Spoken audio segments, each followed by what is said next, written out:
pessoas que foram diagnosticadas com anorexia, elas precisam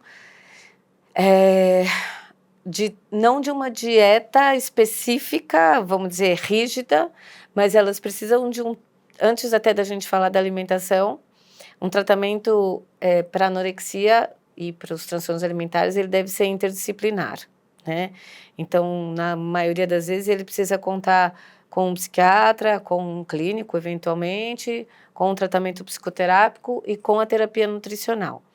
Então, é uma orientação nutricional que ela é um pouco diferente da tradicional, né? Que a pessoa vai no nutricionista, recebe uma dieta e ela volta depois de um tempo. Então, muitas vezes esse acompanhamento é um acompanhamento mais frequente, né? Semanal, na maioria das vezes. E esse tratamento nutricional, ele vai depender do grau de desnutrição, porque é muito frequente pacientes com anorexia nervosa grave eventualmente terem que passar por um período de internação e de realimentação num ambiente hospitalar, ou mesmo de uma internação domiciliar, e de uso de suplementos, né, via interal, via tubo, né, ou suplementos via oral para que a gente consiga conseguir que o paciente tome, né, ou receba a quantidade de calorias que ele precisa no dia. O que acontece é que um paciente com anorexia, a última coisa que ele quer é comer, né? Então, é um tratamento bastante desafiador, porque é raro um paciente, mesmo um paciente que tenha crítica e que queira se tratar, né? Então, esse aumento da quantidade de comida, ele precisa ser muito gradativo, porque existe um risco também, né? Que é uma coisa que a gente chama de síndrome da realimentação. Então, uma pessoa que está comendo praticamente nada e você coloca uma quantidade de comida muito grande, ela pode também ter consequências clínicas perigosas, né? Então, a gente precisa fazer essa realimentação não a partir do que a gente chama de uma dieta, mas a partir de um planejamento alimentar que ele vai sendo, que ele é progressivo, né? E ele precisa contar com toda uma equipe interdisciplinar e uma rede de apoio desse paciente muito grande. Então, o sucesso do tratamento e o sucesso da evolução da alimentação depende muito de todos esses elementos. E essa alimentação, ela também vai considerar o estado de peso que aquele paciente se encontra, se ele tem consequências clínicas, por exemplo, se tem uma anemia, se tem outros exames alterados, para que a gente considere qual deve ser a alimentação.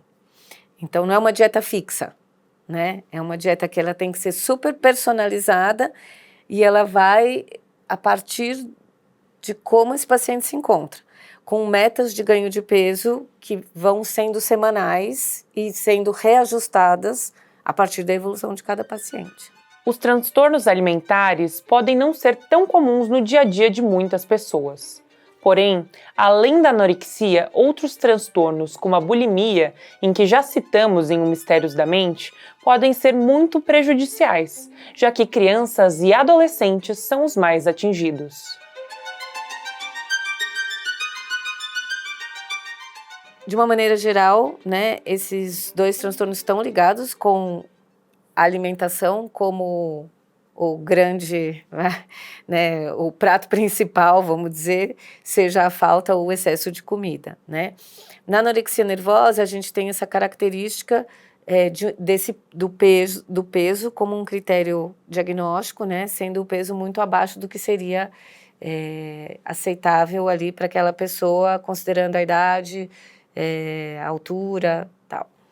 Na bulimia nervosa, geralmente as pessoas têm um peso considerado saudável, né, uma composição corporal mais próxima, né, do que seria considerado saudável, ou até mesmo um sobrepeso.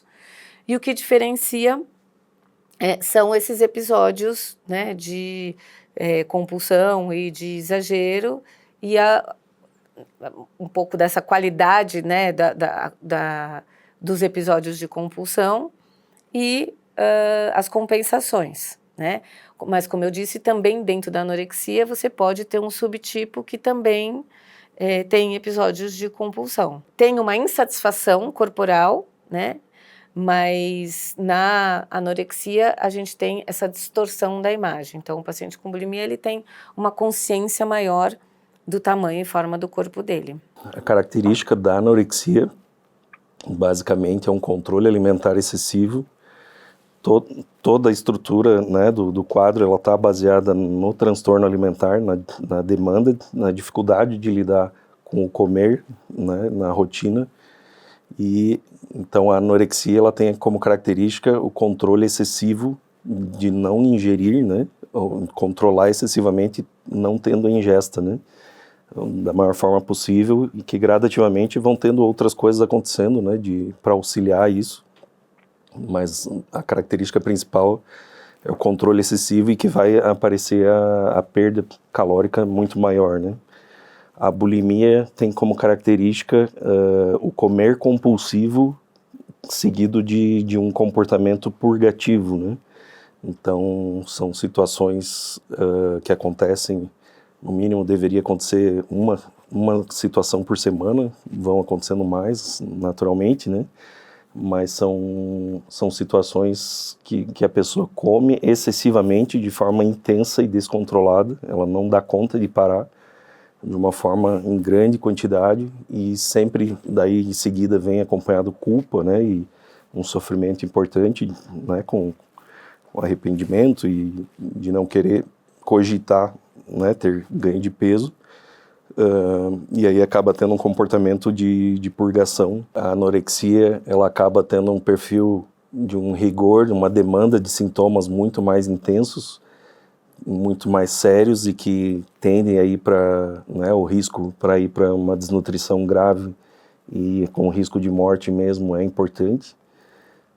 Precisa ser assim que identificado, né, os pais se darem conta e já buscarem tratamento mais rápido possível.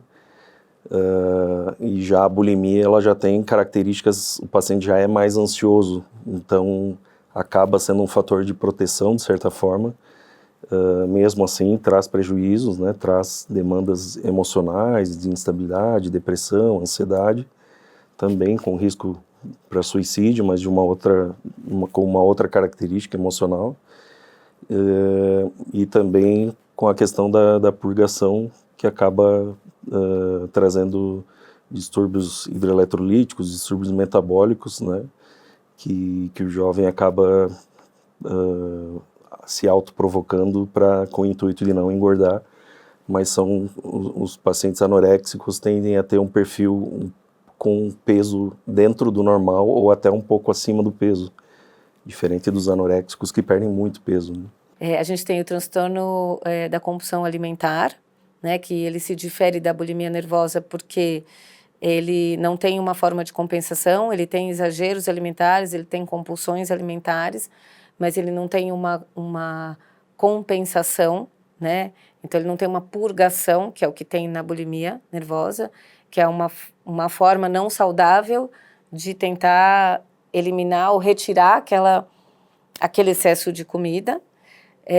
Existe o TARI, né, que é o transtorno alimentar restritivo evitativo, que ele é mais comum e muito mais presente em crianças, onde tem um comportamento alimentar que ele é muito restritivo e seletivo, né? Então são crianças que às vezes comem 2 tipos de alimento, ou são crianças que comem uma variedade maior de alimentos, mas numa quantidade muito pequena. E aí você pode falar, bom, mas então não seria uma anorexia, né? Ele se diferencia porque ele não tem o componente da distorção da imagem corporal, né? E aí a gente tem outros transtornos alimentares, por exemplo, se fala muito da ortorexia, né? Que é essa preocupação muito intensa com a saúde, com só comer alimentos puros e saudáveis. Mas a ortorexia, por exemplo, ela não está dentro do manual de critérios diagnósticos dessa classificação de um transtorno alimentar. Então, ele é um comportamento alimentar alterado, né, que se assemelha a muitos transtornos alimentares, mas ele não entra como critério diagnóstico.